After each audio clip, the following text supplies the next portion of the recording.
Bahari. I'm Natalia. I'm Ruby. And I'm Sydney. Yeah. Tell me about your upbringing. I was born in South Africa, and then I moved to Kenya when I was like 2 years old. And I grew up on a really small island in Kenya with like 2,000 people.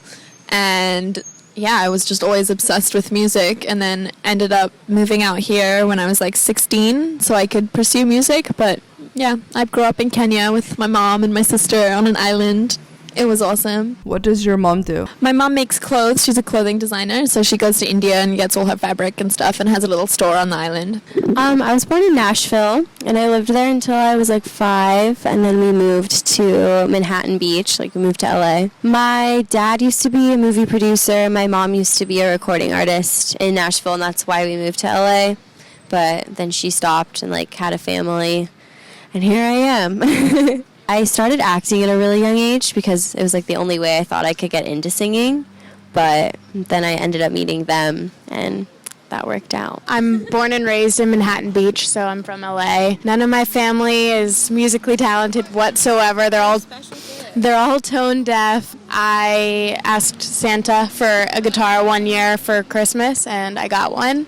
And ever since then, I've been playing music, and I didn't figure out I could sing until like 2 years after I started playing guitar. Where do you think you got your music curiosity from? Was it from your friends? I had a 4th grade teacher who played guitar and sang for us like every Friday, and I thought she was the coolest person ever. Like, I was obsessed with her. I still am. That's why I asked Santa for a guitar, because I wanted to be just like her, and then that's how I started, and then there we go. How do you describe your personality back then growing up? My personality? Oh, I was kind of wild when I was a kid. I used to get in trouble in school a lot. I would run away from school. I don't know what my personality was. I had like a really big imagination, so I was always like playing with friends who weren't there and stuff, and I was painting a lot. And I would just paint things and like write songs and go and knock on people's doors and be like, can I sing you a song that I wrote? Or like stand up on the bar. Have I changed? And apparently I haven't changed. So yeah, I was just like I was very loud when I was a kid, I think. No, I didn't like school. I got expelled from kindergarten. Yeah, and then I went to boarding school. What did your mom think of the whole thing? Was she strict? No, she wasn't. That's the thing. I think that's why I was kind of crazy, is because my mom just let me do whatever I want, and I taught myself like what was okay not to do and what wasn't okay, you know what I'm saying? So she wasn't strict. She was very free and let me be very free, so I could just do what I wanted, and then ended up always getting into trouble. I don't know. I had really bad ADD growing up, so I was bad at school. I still do. I would get really distracted in school, so I just really liked music and like playing guitar and writing songs, like going home and doing that rather than doing homework, so I wasn't very good at school at that age. Yeah, I was just really loud as well. I like sang for people too, like when they didn't ask. It was bad. But I don't know, I feel like I've toned down a lot. My mom didn't really want me to act or sing that young, but I was just really persistent and I didn't stop asking. So she ended up just letting me like start some classes, and it just kind of took off from there. I was absolutely crazy. I had an older brother and older sister, and I was the youngest, clearly. Played a lot of sports. Was kind of like the baby of the family. Like whenever I didn't get my way, I would like cry and shit, and I would get my way, which was fun. I hated school. I know. I liked school in high school. I never went to school. I don't know how I passed. Like, never did my homework. Somehow passed all the tests. Like, not for me. So then, after my sophomore year of college, I didn't go to college. After my sophomore year of high school, I tested out and miraculously passed, and now I'm doing music. What kind of music were you listening to growing up? Ooh, when I was like in middle school, I was kind of like a rebellious kid. Like, I would listen to punk, and like I got into Black Sabbath and all that stuff, and Black Sabbath is my favorite band now, but I would listen to like a lot of rock and punk and sneak out of the house and go to like shows and get a black eye and have to explain to my mom that I fell into a wall, but really I got elbowed by a full-grown man in a mosh pit. But yeah, that's what I listen to. My dad's in pharmaceutical sales. My mom is an interior designer. So nothing to do with music. When you guys all came to LA and were at Rock Nation, how did you get it? Was it through your parents? So we all had our own connections with our producers, Rock Mafia, Tim and Antonina. I'm from Manhattan Beach, and that's where Antonina's from, and we somehow had a connection, and she emailed my mom to bring me in, and I played her a couple songs that I wrote and a cover song, and she just had me keep coming in writing songs, and then I met Natalia and Ruby. Yeah, mine was the same thing. Antonina had known about me from doing some acting and stuff and living in Manhattan Beach, so she emailed my mom and I played her songs I wrote. Yeah, it's kind of the same thing. But I was the last girl to be brought in, and I was really nervous because I didn't know if I was gonna get it. And then we wrote a song together called Wild Ones, and we were just see, we can kind of do this and pick us. And so, yeah, then it was the three of us. Were they actively looking for a solo artist? I don't know if they were looking for solo artists. I think they were just looking for... They had the idea of the band and young female songwriters and helping them and supporting them and kind of teaching them the ways of the industry. We kind of made them make up their mind for them because we became really good friends first, and we just started writing. Yeah, before they'd even said, oh, you guys should be a band, we were okay, we're a band, so even if you don't want us to be we were really good friends, so we were if we don't make music here, we'll continue to do it together. And I met them because I had just moved here from Africa, from Kenya. I was 16, and family friends of mine knew them because they were movie producers, and I play piano, and I really wanted to find somewhere to play piano because the place I was staying didn't have anywhere. So they were oh, there's a studio down the street, they have a piano, you should go. So I'd go every day and play piano, and then I met them while I was there. How did that work? Were you living with your relatives? You weren't living alone, right? You were so young at that point. It's a story. I was in boarding school in South Africa. I just really didn't want to stay there. I was a lot more creative than the school was letting me be, And so I left and I moved to London, and I was doing acting in London, but I really wanted to do music, so I knew I had family friends out here. I was 16, and I knew that I had family friends out here that had a house, and they were movie producers, so I was hi, can I please come stay at your house? And they let me. And then they introduced me to music producers that I still work with now. So my family was okay with it. They were in Kenya and working, and they knew that I didn't want to stay there forever, and they knew I wanted to do music and explore. And so she let me. And so you didn't have to work any jobs here? Oh, I did. No, I did. I babysat for 2 years. I worked at a clothing store and I folded clothes. It was a great time. And I would go to the studio in the daytime and then work at nighttime. How long after you guys met did you form the trio officially? I feel it was right away. Yeah, we formed really fast. We were just writing every day and hanging out every day. We were already going in all the time to songwrite on our own, and then we were just there. I don't think we realized that we'd already kind of just decided that we were going to stay together for so long, but it just felt natural because we were friends, so we were just didn't stop. Yeah, we just, and now we're here. Yeah. Were you scared? Terrified. Sidney was terrified. No. I cried myself to sleep every night. It was so terrible. I'm kidding. No, literally no problems. We're all three very different, and at that age, we were just very different, and it was just funny. I think the music is what brought us together, and I think that's what was really cool and interesting, because I don't know if we would have been friends at that time, but now we're sisters. But at the time, we were all very different. We were very different. We had different interests, so we just never would have bumped into each other, so it was cool that we just kind of clicked, and it just clicked really quickly. Who were the inspirations when you were initially forming Bahari? I think Lana Del Rey was really poppin' at that time, so she still is, but that was kind of when she became an artist, and we were really obsessed with her. And Fleetwood Mac and the Eagles, just because of their harmonies, and we really like to harmonize with each other because we all sing, which we thought was interesting. Yeah, I don't know. Black Sabbath? No? Yeah! I just went That's perfect. And a surf.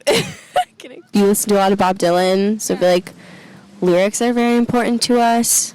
What did you learn from previously being in a major label? We learned a lot. I think we started at a really young age, and we didn't really know what we were doing. And I think we were really lucky, and we loved everybody that we worked with. It was just the image of what we were wasn't what we thought it was going to be. So we wore white for 4 years. I don't know if anyone knew that, but it was really hard. Like, you can't eat, you can't drive, you can't do anything. So you're just covered in everything, and that just wasn't something that was us. We couldn't be sitting on this. We wouldn't be able to have this interview because we'd be covered in dirt. But we just changed that and started putting out music that was less pop, because I think it was going through like production that we weren't a part of, and to fit kind of a mold. And we just were like, oh, we're getting older, and that's not really the music we listen to, so I don't want to put that out. And now we're making music we listen to. Yeah. And I think also like something that we learned since being with the label, you have so much support around you all the time. So I think leaving, the biggest thing we've learned is that like we can actually do it by ourselves too, and we can do it together. And it just kind of gave us like confidence to just be like, okay, like if we want this to be how we want it to be, then we have to just work like really, really hard. So I think that's something that was the most exciting part about leaving, was just taking it all on ourselves and just kind of controlling the project. Yeah.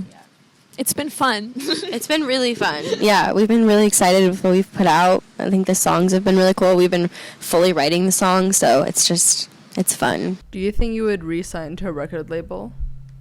Yeah, we'll definitely re-sign one day. I think right now the focus is just putting everything out that's under our control, because it is kind of like a sensitive time because we're starting a little bit over. So just putting everything out and making sure it's truly us and like everything we've written and we've kind of like helped direct, and that's just been really important. We don't want anything altered anymore. And I think another thing is that it really, when you're signed to a record label, you should sign as the brand and the image that you want to be and you portray yourself to be. And so I feel like once labels are incredible. They're so supportive and amazing. Exactly. I think once we've released our album and we know exactly who we want to be as artists and stuff, then we'll sign to a label again, because we just need to figure it out on our own first. And a label will like want to sign us in the end for who we are, which would be cool, because they're not going to want to try and change us, and or like start the band with us, which is kind of what happened, and then it just got created through so many people, and it's like like we're 3 girls and we write, and I think we're kind of like okay normally. Yeah, they'll like love us and sign us for who we are, which will be awesome. Maybe we'll see. Stay tuned. Did you start from scratch, or did you have some of the same producers from before? We have the same producers. They're the only ones we still have. So we're like, we'll keep you guys. No, they kept us. They're awesome. Love them.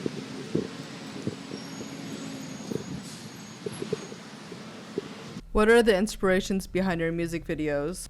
I think it's different for every song. Like every song is different, has a different inspiration. So when you hear it, you just kind of imagine what the video would be.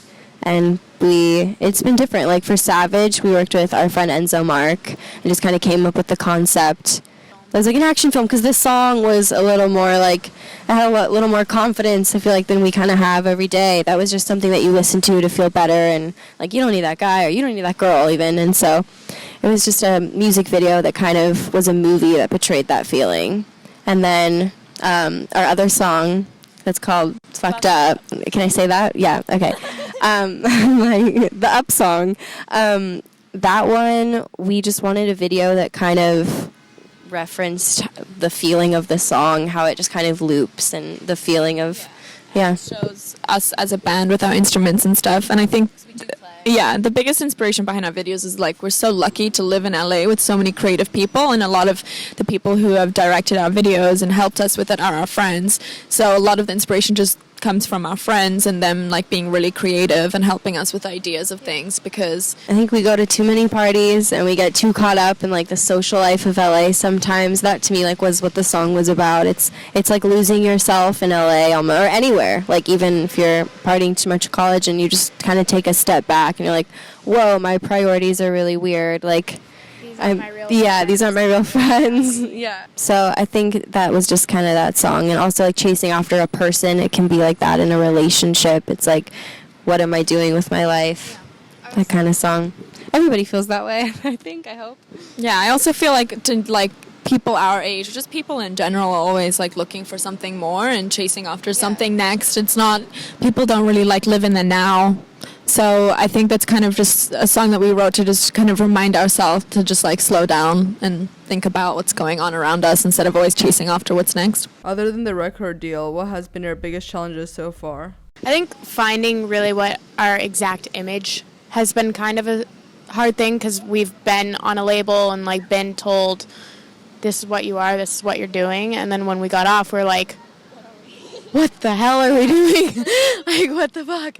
And our music definitely has a sound and we know exactly which way our music's going, but then it's like matching like what we wear and like our looks, and like because we have no rules anymore, we kind of can do whatever we want, which is like, It's also made it hard. Yeah. But I think it's good. No, we're like always. It's the best thing. Maybe for me, it was like trying to find an instrument to play in the band, like a while ago, because I just like sang and played guitar. So I was like playing the like Akai pads for a little bit, and then that didn't work out because it wasn't working. There's so many poodles that just walked by, and that's my favorite. They all look the same. They all look the same. Wow. Like chicken nuggets? Like chicken nuggets. Like chicken nuggets. But anyways, poodles. But yeah, so then I started playing bass for the band, and I just fell in love with it like maybe a year and 2 years ago. Yeah.